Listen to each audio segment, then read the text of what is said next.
Chapter 32. Jacob also went on his way, and the angels of God met him.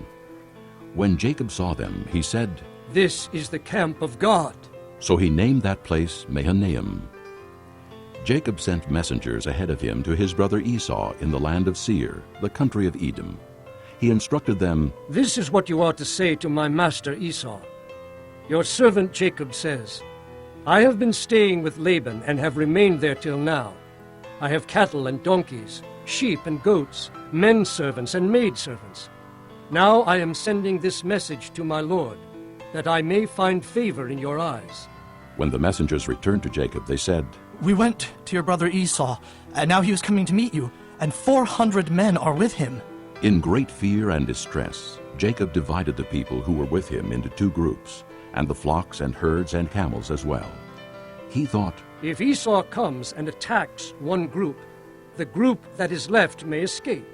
Then Jacob prayed, O God of my father Abraham, God of my father Isaac, O Lord, who said to me, Go back to your country and your relatives, and I will make you prosper. I am unworthy of all the kindness and faithfulness you have shown your servant. I had only my staff when I crossed this Jordan, but now I have become two groups. Save me, I pray, from the hand of my brother Esau, for I am afraid he will come and attack me, and also the mothers with their children. But you have said, I will surely make you prosper, and will make your descendants like the sand of the sea, which cannot be counted."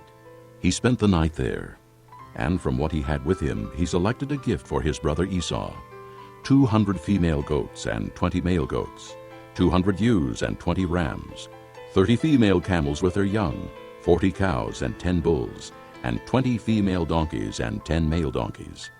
He put them in the care of his servants, each herd by itself, and said to his servants, Go ahead of me, and keep some space between the herds.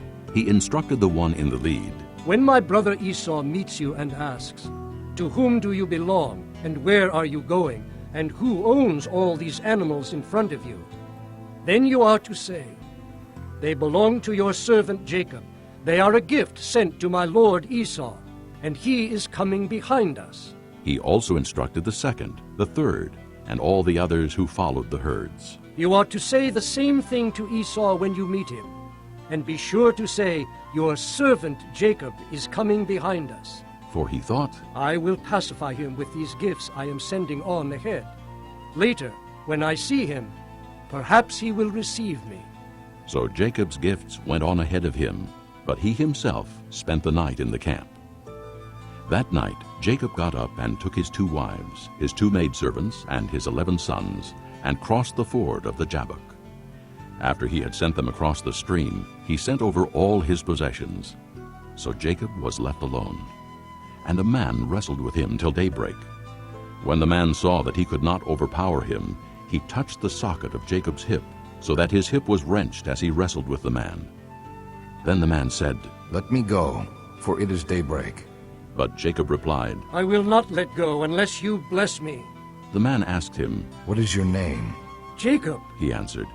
Then the man said, Your name will no longer be Jacob, but Israel, because you have struggled with God and with men, and have overcome. Jacob said, Please tell me your name. But he replied, Why do you ask my name? Then he blessed him there.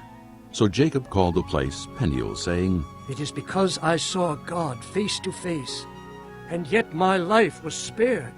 The sun rose above him as he passed Peniel, and he was limping because of his hip.